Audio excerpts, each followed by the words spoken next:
All right, hello guys. I am Burden Temnick, and I'm here with.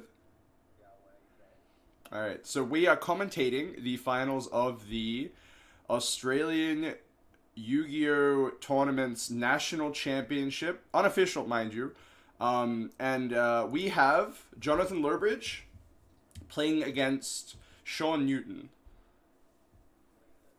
Decent, close enough.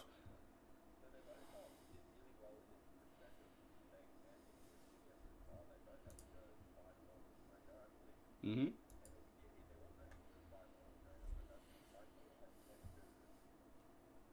Yeah, it's pretty tough to do, especially with the rogue strategies that both opted to bring.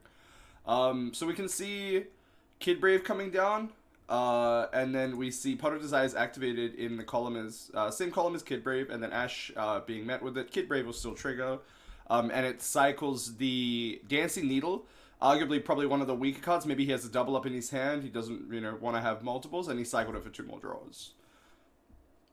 And then we see. Okay, so we see. Yeah, another. So we see Cross Domination come down, negating Alistair the Invoker, and then cycling another Dancing Needle. Do you think that's kind of greedy? Maybe.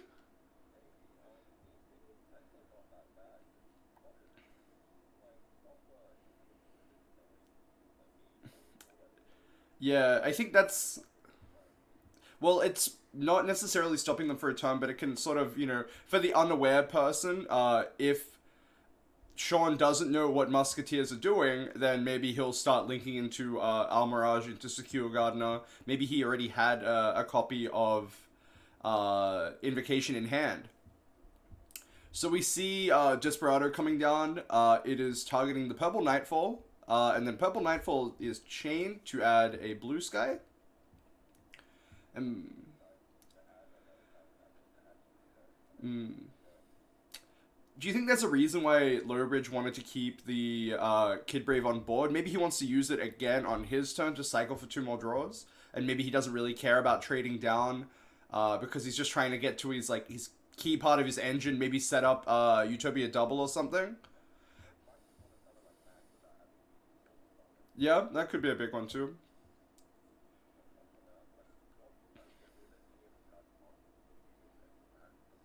Well, he does have access to Anaconda. I think it's something maybe John neglected. There could be a hand trap on his end. What hand traps is John playing? Okay. We could see a Nibiru. We could see a Nibiru here. Ooh, Rainbow Neos from the hand though. That's quite unfortunate. Not getting the free roll that you would normally get. But we do see Rainbow Neos coming down using the effect to shuffle all monsters your opponent controls into the deck, tributing the Anaconda. We see Sean sort of walling up, knowing that. Okay, so we do see the Nibiru here. This is gonna be a game. But we did see Sean walling up to mitigate what Utopia double could do. It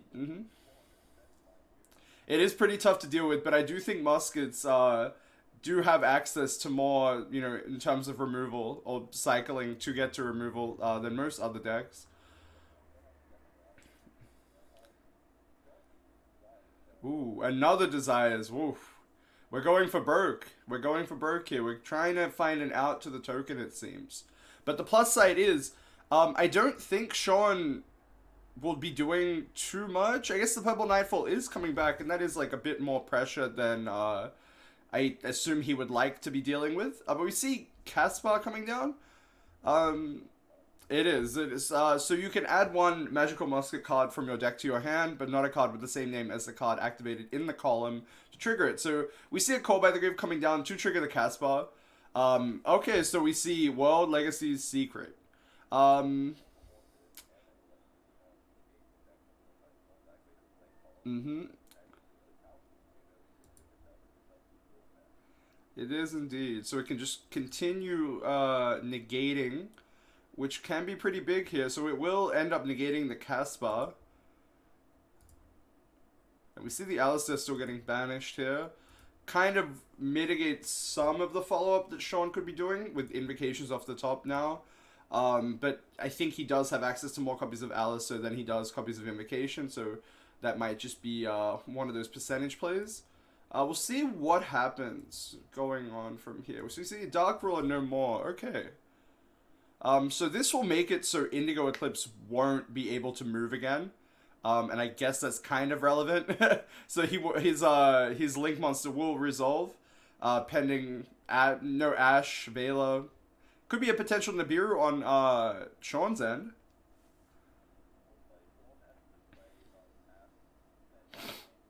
Mm-hmm.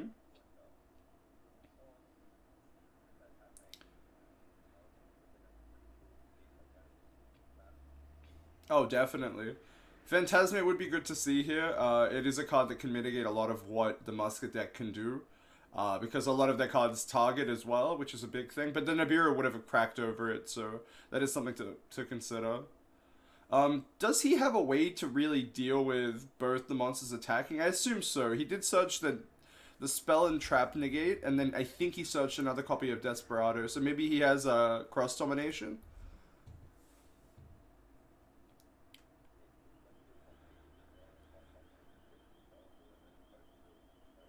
Well, he just does it in the damage step on the purple Nightfall because it does change the attack value.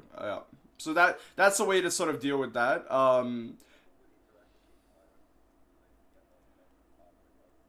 Yeah, definitely, definitely. Um, yeah, Sean really had to stop playing into Nibiru compared to where his deck would normally end up. You know, maybe situating a Mecha Bar or something. Just as a way to deal with what sorry, not Caspar, Kidbrave was doing in terms of trading. And he also, drew the trap card in a spot where, it's less than desirable. You don't really want to be drawing trap cards going second. So I think that might just be a reason why we didn't see too much going on, opting to go for Rainbow Neos over anything else here. So who knows?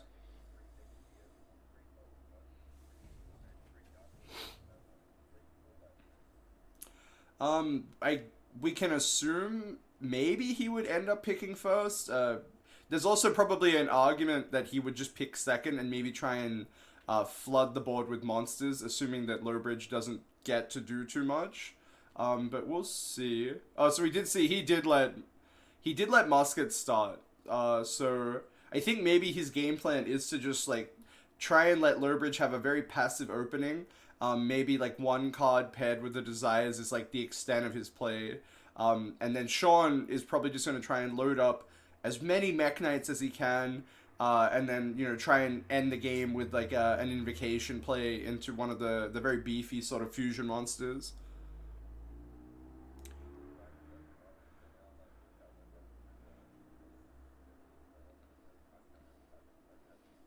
Yep. So we do see Kid Brave cycling, trying to get to some hand trap. Yep, some hand traps. We see the Ash, and then we see a Coal by the Grave. What did Lowbridge have in his side deck that could be brought in this matchup?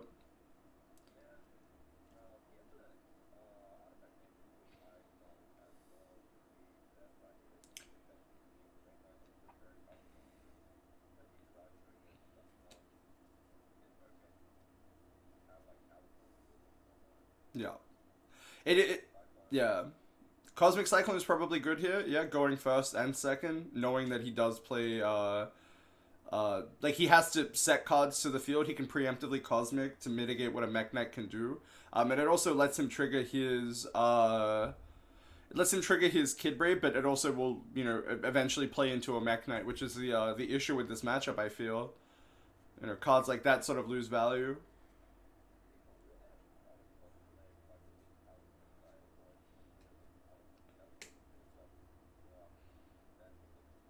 Yeah.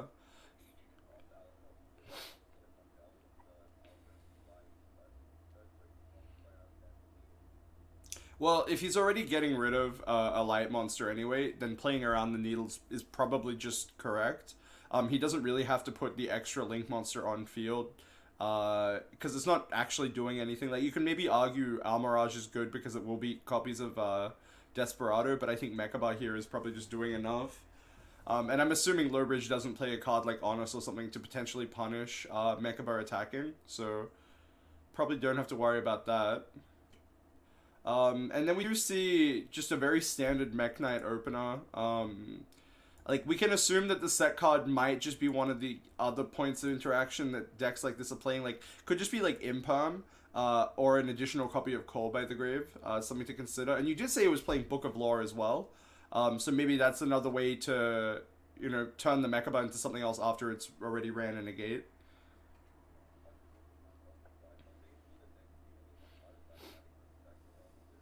Yeah. Well, Musket can be very passive in its opening five cards, unless this sort of happens turn one, where it's like Pot of Desires and a Musketeer.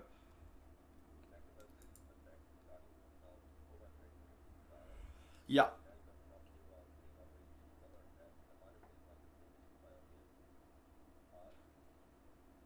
yeah. Well, so negating the activation of the card in the column means that the musket will not be able to trigger because the activation was negated. So maybe he was just aiming for a way to like stop Lowbridge from cycling more cards, just seeing how powerful it was game one. And we do see the Phantasme that we didn't see game one, which is very relevant here. No, that's the declare button on Dueling Book now. Yeah. So you instead of saying effect in the chat, you can just click declare, and it will say so and so declared this card effect in rated at least, I believe. I think. I haven't really looked too deep into it, so yeah, more or less. We do see Max resolving. It was pretty relevant here. So I believe, yeah, it is the effect to special, which is dictated by how many spell and trap cards your opponent controls. Yep. So we can only assume, like, maybe the set card is just infinite impermanence. And there could be a world where his placement is dictated by this. Oh, sorry, there is no infinite impermanence? Oh, okay. It could be, potentially. I think maybe he would have just sided it out going second. There is a world where that is pretty likely. I don't, yeah, just doesn't seem like he was doing too much. I guess maybe he just wants to pass back and then use his effects from hand.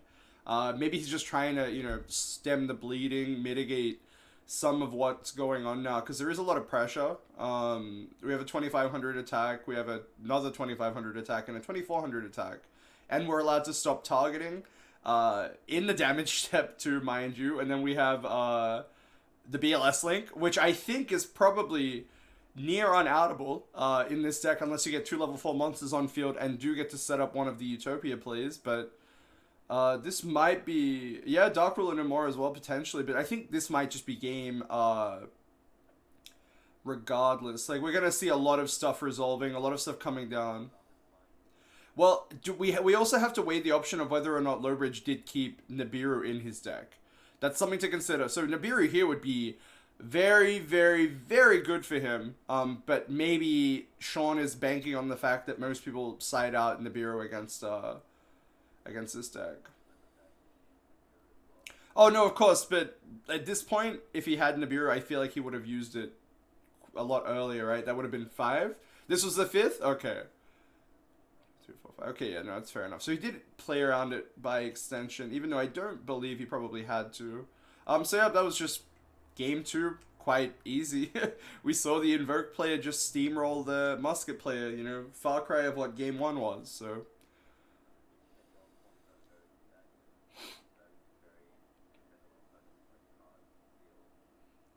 Moral, like, kind of. I think Musket does a better job than some of the Mekk-Knight cards, at least. I think the Musket cards being able to be procced by your own effects, and those effects being able to be used from hand means that, like, maybe Lowbridge just picks first, puts Scythe and Sanctum in. No, he let Sean go first, okay.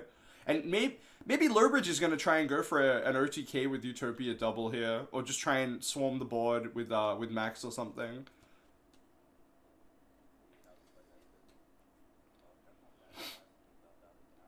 Yep.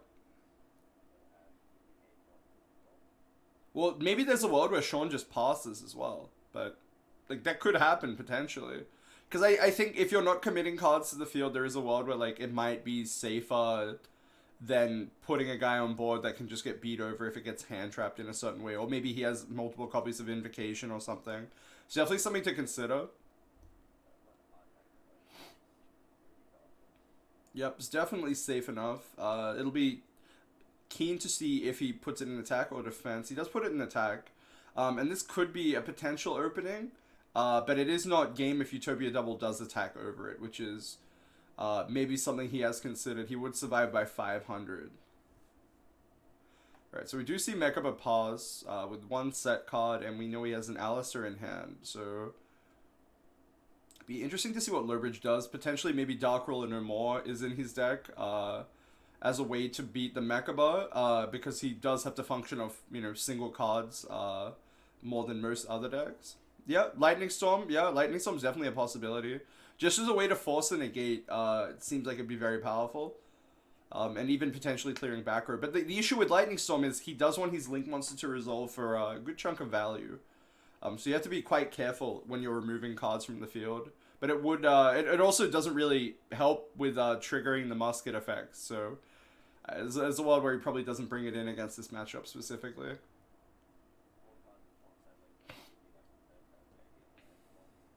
We know one is Alistair, so it's a couple others. So he did put Judgment in. So Sean really did bank on the fact that his opponent would let him start. And he did take the risk in putting Judgment in. But I think maybe this matchup is a lot slower than we're giving it credit for. Well, Judgment here is just doing, you know, a lot. I think we might actually see Sean win this turn. I don't want to speak too soon, but I'm trying to fathom what set card it could be. Okay, so it is a card like Cosmic here, to try and mitigate what the Mekk-Knights are doing. Which isn't bad, but we might just see a big swing in damage here. Potentially. Well, we could see the Invocation being set, and then we could see Sean making Almirage or Secure Gardener or another Link Monster, and just flooding the board again. And if Lowbridge doesn't have a copy of Nibiru, then there's no point. Well, even Nibiru now just being mitigated by Mekaba coming down. I think this is game with Book of Lore if the Alistair is triggering. But he didn't trigger it, I don't think. Because he did add back with the Alistair? No? Okay, so he's doing that to buff it? Oh, he just said, no, he does have another copy of Invocation. And that should be game. That is, yep, it should 99% be game. Unless I'm just wrong. 41, 35, yeah, it's 7,000, it's game. Yeah, and he also still gets to trigger the Alistair, the Invoker of Madness for the Book of Lore, just for a little bit of extra damage to, you know, potentially overcome maybe like a Swift Scarecrow play or something ridiculous like that. No, everything's resolving. Alright, cool. So we see Mekk Invoked taking the first unofficial Australian Yu-Gi-Oh! National Championship. Congratulations to Sean Newton.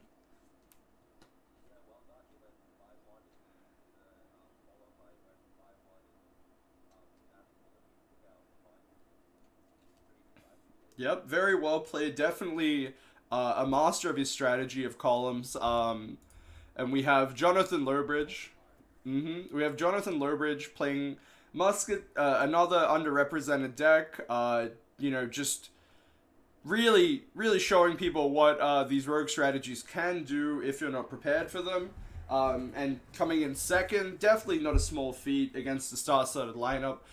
Coming from the New South Wales team, where they had, you know, multiple YCS champions and Oceanic champions. Lowbridge did manage to sneak in there with a rogue strategy as well, and, you know, just stuck to his convictions, didn't switch to a meta strategy. So congratulations to both of them. Yowie, do you have any further comments before we end the video?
Yeah, and also, you'll notice that the rogue decks are sort of, finding their niche in these online tournaments as well. Whereas maybe in real life, it might be a bit more intimidating for some of these players to get through a larger tournament.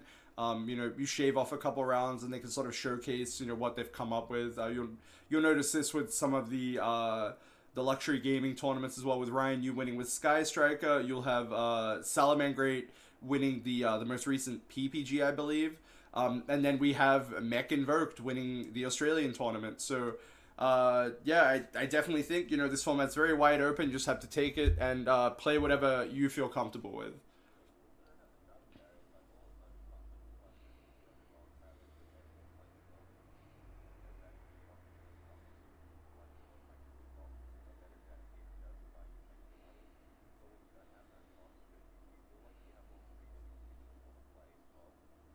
Yeah, definitely. It's just a $20 barrier, for entry, and then you just get to play with cards everyone has access to. So it'll come down to your decision making, which is very, very good. No cash barrier. So thank you guys for watching. Like, subscribe, comment, what have you. And we'll have the links to all the people that sponsored the tournament in the description. And hopefully we'll see you guys next time. We'll aim to do some more content for the group and channel for Australian players to showcase what they're made of. So once again, thank you. Hopefully, yeah, yeah, yep. Awesome. Okay, awesome. Thank you guys. We'll see you next time.